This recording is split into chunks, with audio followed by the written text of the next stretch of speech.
Speed, तेजी और यहाँ तक कि बिजली जैसी रफ्तारों के शब्द को सुन के अगर आपको बेन 10 के क्लासिक एलियन की एक एलियन की याद आती है तो आप बिल्कुल सही हो।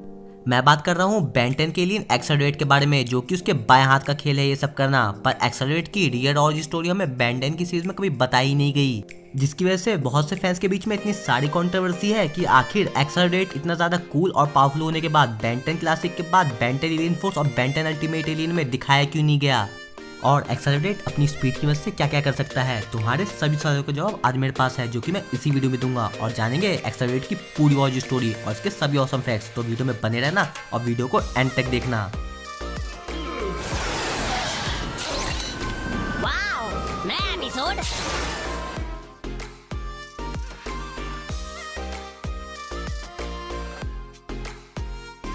तो एक्सेलरेट की कहानी की शुरुआत होती है उसके खुद के होमवर्ल्ड किनिट से, जहाँ पे उसकी स्पीशीज के बहुत से किनिट चिल्ड्रन एक साथ रहते हैं और किनिट पे हर समय और हर वक्त बिजली कड़कती रहती है, जिसकी वजह से किनिट चिल्ड्रन की स्पीड बनी रहती है और यहाँ का पूरा एनवायरनमेंट बड़े बड़े पहाड़ और पानी से भरा हुआ है।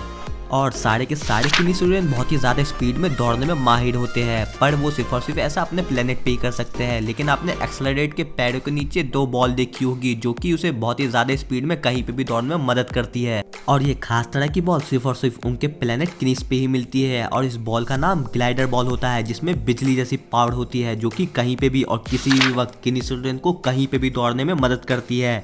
और अगर ग्लाइडर बॉल को कोई भी किनिट चिल्ड्रन अगर पहन ले तो बिजली जैसी रफ्तार से दौड़ सकता है वो कहीं पे भी और किसी भी प्लेनेट पे। लेकिन ये उनका एक टेस्ट होता है, जो कि उन्हें एक एज पे देना पड़ता है। बेबी किनिट चिल्ड्रन को ये टेस्ट नहीं देना पड़ता। और एक और बात किनिट चिल्ड्रन से रिलेटेड, ग्लाइडर बॉल को खोजना उनके लिए बहुत ही ज़्यादा मुश्किल होता है, जिसमें उन्हें बहुत ही ज़्यादा वक्त लग जाता है। और इन्हीं सब कारणों की वजह से एजमत ने किनिट चिल्ड्रन का डीएनए ऑमनिट्रिक्स के लिए सिलेक्ट किया था, जिसके बाद हमें किनिट चिल्ड्रन या एक्सेलरेट सबसे पहले बेन 10 की क्लासिक सीरीज के फर्स्ट एपिसोड में हमें दिखा था, जहाँ पे उसकी स्पीड को देख के हम सब चौंक गए थे। और यहाँ तक कि एक्सेलरेट सबसे पहली बार ट्रांसफॉर्म इसलिए हुआ था ताकि वो अपने दुश्मन को सबक सिखा सके। और इन सब के बाद ना ही हमें एक्सेलरेट बेन 10 एलियन फोर्स और यहाँ तक कि बेन 10 अल्टीमेट एलियन में भी देखने को नहीं मिला, जिसका सबसे बड़ा कारण ये था कि हमें एक न्यू एलियन से इंट्रोड्यूस करवाया गया था, जिसकी पावर्स एंड एबिलिटीज एक्सेलरेट जैसी ही थी। और इस न्यू एलियन का फैन बेस बढ़ाने के लिए और यहाँ तक कि एक्सेलरेट से ज़्यादातर पावर मिलने के कारण एक्सेलरेट को बेन 10 अल्टीमेट एलियन में दिखाया ही नहीं गया। और इन सब के बाद एक्सेलरेट के फैंस बहुत ही ज़्यादा निराश हो गए और उन्हें लगा कि बेन 10 के क्रिएटर एक्सेलरेट को भूल चुके हैं। तो ऐसा कुछ नहीं था। असल में बेन 10 की अल्टीमेटिक्स में एक्सेलरेट का डीएनए लॉक था, जिसे बेन 10,000 ने अनलॉक किया था बाद में। और अनलॉक होने के बाद एक्सेलरेट बेन 10 की अल्टीमेटिक्स में साफ साफ दिखाई दे रहा होता है, पर जब तक एक्सेलरेट को दिखाया जाता तब तक अल्टीमेट एलियन खत्म हो चुका था। और एक्सेलरेट उसके बाद हमें बेन 10 ओमनिवर्स में दिखता है, जहाँ पे उसके लुक को बहुत ही ज़्यादा चेंज कर दिया जाता है। और मुझे बेन 10 ओमनिवर्स का एक्सेलरेट बहुत ही ज़्यादा अच्छा लगता है। और एक्सेलरेट के स्पीशीज के बहुत से किनिट चिल्ड्रन भी हमें बेन 10 ओमनिवर्स में दिखाए जाते हैं। और अगर मैं बात करूं एक्सेलरेट की कुछ पावर्स के बारे में जो कि उसे और भी ज़्यादा अमेजिंग और पावरफुल बनाती है, तो एक्सेलरेट अपनी स्पीड की मदद से पानी में भी चल सकता है, या फिर मैं बोलूं पानी को चीरते हुए दौड़ सकता है। और यहाँ तक कि एक्सेलरेट के पास पावर इतनी होती है कि वो खड़ी दीवार पे चढ़ सकता है और जंप भी मार सकता है। और यहाँ तक कि एक्सेलरेट की स्पीड इतनी ज़्यादा पावरफुल होती है कि वो खुद का अपना साइक्लोन बना सकते हैं, और उस साइक्लोन की पावर इतनी ज़्यादा होती है कि वो वेबिक तक को उठा के फेंक सकते हैं। एक्सेलरेट बहुत ही ज़्यादा इंटेलिजेंट भी है, क्योंकि उसने डायमेंशन 23 के बेन 23 को टाइम बॉम्ब डिफ्यूज करके बचाया था।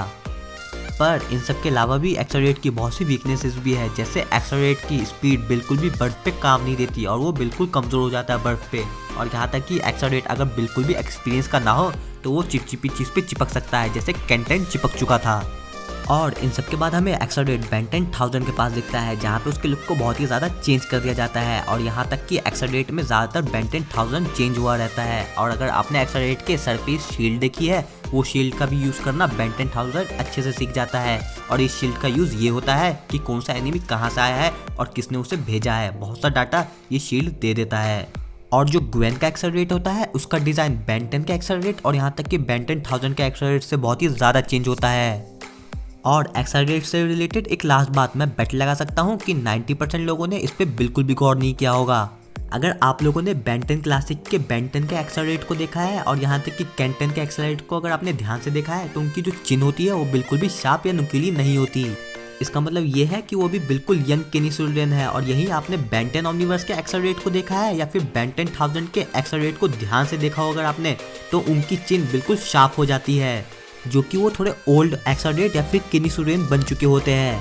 तो ये थी एक्सेलरेट की पूरी ऑडियो स्टोरी और उसके सभी ऑसम फैक्ट्स। मैं उम्मीद करता हूँ आप लोगों को वीडियो जरूर अच्छी लगी होगी। अगर वीडियो अच्छी लगी हो तो वीडियो को लाइक जरूर करना, और एक्सेलरेट के फैंस अपनी लाइटनिंग स्पीड का यूज करो और चैनल को सब्सक्राइब जरूर करना। अब मैं मिलता हूँ आपको बेन 10 के ऐसी किसी अमेजिंग लेन की वीडियो में। मुझे जाना है। आपका मतलब हमें जाना है। चलो रेस लगाते हैं। बेन 10 के विलेन की ओरिजिन वीडियो देखने के लिए ऊपर वाली वीडियो को देखें और बेन 10 की एलियन की ओरिजिन वीडियो देखने के लिए नीचे वाली।